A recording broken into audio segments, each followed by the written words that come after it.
Muy buenas mis queridos amigos, sean todos bienvenidos una vez más a este su espacio de Rise Up Project, un pequeño nicho que hemos creado con el propósito de intentar cultivarnos a nosotros de la mejor manera posible. Estamos aquí de vuelta después de un periodo prolongado en el que estuve realizando diversas actividades que me impedían tener el tiempo necesario para poder sentarme y grabar un video como regularmente lo habíamos estado haciendo. Como saben, este canal va de cuestiones relacionadas con la ayuda, la motivación, etcétera. Así que básicamente vamos a tomar un giro para desviarnos durante algunos capítulos para hablar acerca de algo que me ha estado pasando y me ha estado llamando poderosamente la atención. ¿De qué estoy hablando? Pues acerca de la literatura, específicamente de la literatura clásica latinoamericana. Vamos a hablar de ello, así que por favor no te despegues de ahí. Comenzamos en breve. Mis queridos amigos y amigas, qué alegre en primer lugar volver a estar con ustedes después de tanto tiempo. Como les indiqué en el primer bloque, este programa viene siendo prácticamente un programa de autoayuda, ¿sí? De motivación, en el que tú encuentres herramientas que te motiven para ser tu mejor versión. Eso es The Rise Up Project. Por eso el nombre, Rise Up, como que levántate para volar y ser grande y decirle no a los temores y ser una mejor persona o la mejor versión que puedes llegar a ser, estar en tu peak, estar en tu prime, etc. Bueno, pero básicamente durante este tiempo que he estado aquí, había estado hablando acerca de este tipo de contenido. Sin embargo, no fue sino en el año nuevo pasado, o sea, el año viejo, la noche vieja, que estuve en la casa de mis papás. Obviamente yo ya no vivo con ellos. Y entré a la habitación que en su momento fue mía, donde yo pues vivía cuando vivía con ellos. Entré y me llamó la atención un libro que estaba en el estante de libros que estaba en la habitación. Y me encontré con una novela clásica que nunca había leído, lo cual me resultó bastante retador por una sola razón. Al ser yo una persona tan curiosa y tan amante de la cultura general y la historia, pues sentí un reto intelectual al pensar: ¿cómo puede ser posible que yo no haya leído este libro si es parte de mis raíces como latinoamericano, como guatemalteco? Así que tomé el reto y lo comencé a leer. Tardé 3 noches en leerlo. Es un libro bastante amplio, pero la necesidad me movía a leerlo de manera ágil, momento a momento, a momento a momento. Y realmente la trama me enganchó. ¿De qué libro les estoy hablando? Pues aquí se los muestro a continuación, mis queridos amigos y amigos. Les estoy hablando de Miguel Ángel Asturias, El Señor Presidente.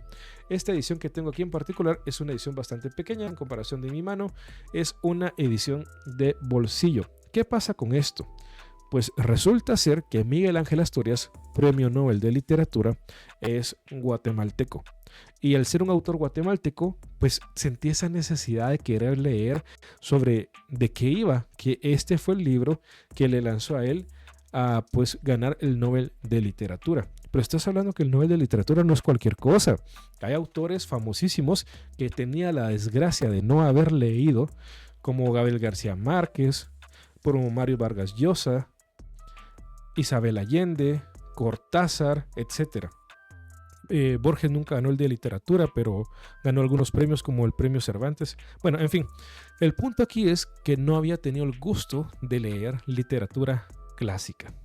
Así que con este reto en mente, tomé el libro y, como les decía, tardé 3 noches en leerlo. ¿Qué es? Es una novela, un género literario del cual yo era prácticamente ignorante. Como les digo, toda mi vida había girado en torno a la autoayuda, la motivación, el liderazgo, la superación personal. Por lo tanto, la gran cantidad de libros que tengo pues giran en torno al tema de finanzas, administración del tiempo, administración de recursos, marketing, liderazgo, autoayuda, superación personal y demás géneros que giran en torno a ese círculo. Y una persona que gira en torno a ese círculo pocas veces pisa las tierras endebles de la literatura clásica o contemporánea. Pero bueno, volviendo al tema, decidí leerlo. Así que, ¿de qué va este video? Pues prácticamente es una review de lo que yo sentí como persona individual, particularmente al leer mi primer novela. Sí, prácticamente mi primera vez. ¿Y qué consecuencias tuvo eso para este desdichado ser que te está hablando en estos momentos? Muy bien, vean. Es una novela que tiene alrededor de 300 páginas, incluye un glosario y un índice temático para que pues sea más fácil la lectura al lector. Esta edición, pues como tú te das cuenta, ya es bastante antigua, ¿verdad? Bastante deteriorada también.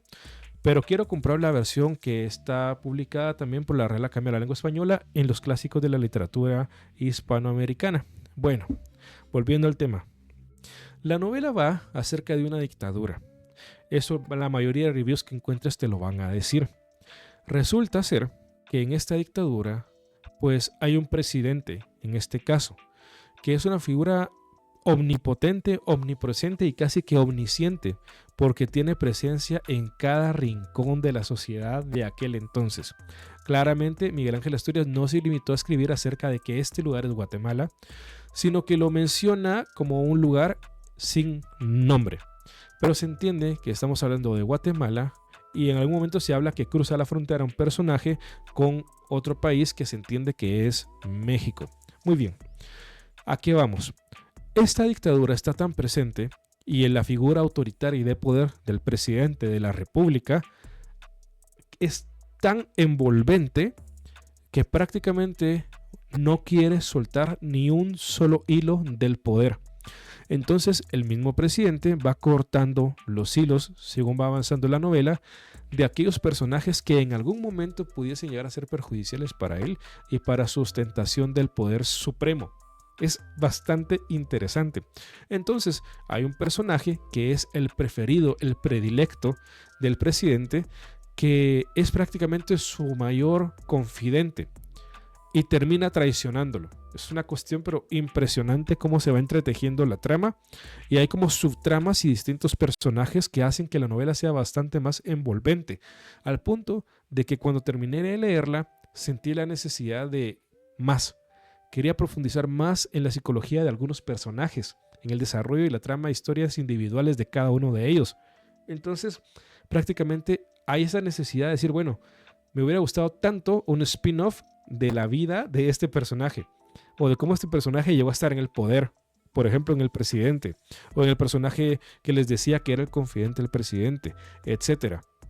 Hay algunos pasajes oscurísimos en la novela que narran torturas que sí prácticamente son inhumanas, pero que fueron reales y practicadas durante la dictadura aquí en la República de Guatemala y seguramente en toda Latinoamérica. Y son crudas y bastante duras de leer. Cuando terminaba de leer cada capítulo, realmente lo disfrutaba, me gustaba. Sentía la necesidad de quererlo leer y quererlo comprender nuevamente. Así que básicamente en algunos capítulos tuve que leerlos 2 veces para poder encontrar verdaderamente el fondo y el propósito de la lectura. ¿A qué voy con todo esto? A que sin necesidad de que me lo impusieran, finalmente nació en mí la flor de querer leer los clásicos de la literatura, en este caso hispanoamericana. Comenzando efectivamente por un autor compatriota, Miguel Ángel Asturias, Nobel de Literatura. Como les digo, esta novela es una invitación bastante formal a que ustedes tengan el gusto de leerla sin importar de dónde son o dónde se encuentran. No sé si ha sido traducido a otros idiomas, debería de serlo, pues este libro es Premio Nobel de Literatura. Si bien el Nobel no se da a un autor por un libro, sino por su trayectoria, se entiende que Miguel Ángel Asturias, su principal trayectoria a nivel literario, pues es esta preciosa novela de acá, El Señor Presidente. Hay un capítulo que, con esto no estoy dando ningún spoiler, se llama Que todo el orbe cante, y prácticamente es como toda la sociedad se confabula en un momento para adorar, alabar, elogiar, lisonjar al señor presidente constitucional de la República, con tal de que él se sienta como una figura bañada de esplendor religioso. Es increíble, de verdad. Vale la pena leerlo. Cada página te va a envolver. Si bien es diferente porque el español que usa es muy coloquial para nosotros aquí en Guatemala, no es un español muy universal. La misma novela cuenta al final de ella con un glosario para que tú puedas pues irte identificando con los términos que vas a ir viendo. Aquí no se puede ver muy bien, con los términos comunes de la lengua guatemalteca y del habla coloquial guatemalteca. Palabras muy sugerentes, algunas muy elevadas de tono, que estamos acostumbrados nosotros a mencionar en nuestro día a día, y que leerlas plasmadas en una obra que es Nobel de Literatura pues te sienta bastante bien como guatemalteco. Así que básicamente esto es una invitación, una carta abierta para que tú te sumes a esta nueva generación de lectores que yo estoy inaugurando en este momento. No solo me quedé ahí. De esto me nació la necesidad de leer obsesivamente, de verdad. Así que, como les digo, pues he leído una cantidad absurda de libros en mi vida que voy a comenzar a hacer las reviews de lo que he leído, tanto de autoayuda, motivación, liderazgo, desarrollo personal, finanzas, etcétera, como los clásicos de la literatura universal hispanoamericana, que es por donde estoy comenzando. Ya vienen libros fuertes, libros interesantísimos. Obviamente está ahorita en un boom nuevo, floreciendo algunos escritores latinoamericanos, como lo es Gabriel García Márquez, después del estreno en Netflix de 100 años de soledad, que por supuesto, si no la has visto, no es para cualquiera, realmente es para gente que le gusta la cultura, o sea, vas a entenderlo cuando lo vayas viendo. Es una serie fabulosísima. Pero bueno, mis queridos amigas y amigas, de aquí en adelante vamos a estar haciendo algunos reviews. Prácticamente al inicio de este año me he tomado el tiempo de leerme un libro al día. Y los libros que he ido leyendo los voy a ir colocando aquí detrás, ¿sí? Entonces, este libro que fue el primero que leí este año, pues se va a sumar aquí junto con sus otros hermanos ya presentes. De momento llevo ya 4 libros de Gabriel García Márquez, que van a venir las reviews de cada uno de ellos en breve. Tenemos ya haber leído, pues, El coronel no tiene quien le escriba, es una absoluta belleza. Memoria de mis putas tristes, un libro muy controversial, el último que publicó en vida García Márquez. Tenemos también Crónica de una muerte anunciada, que fabulosísimo, exquisito de verdad de leer. Y por último, ayer en la noche terminé de leer En agosto nos vemos, la novela póstuma del también galardonado Premio Nobel de Literatura. Vamos a hacer el review de cada uno de ellos de la misma manera en que hice este del señor presidente. Este fue más largo porque quería sentar las bases de los videos que se van a ir en los próximos días para que ustedes se vayan sumando y vayamos compartiendo pensamientos, lecturas, etcétera. Así que, pues, más que invitados a seguirme, a continuar este camino. Y por favor, no se desconecten porque esto, mis queridos amigos y amigas, es The Rise Up Project. Un espacio para que te puedas cultivar y puedas alcanzar tu mejor versión. Nos vemos a la próxima.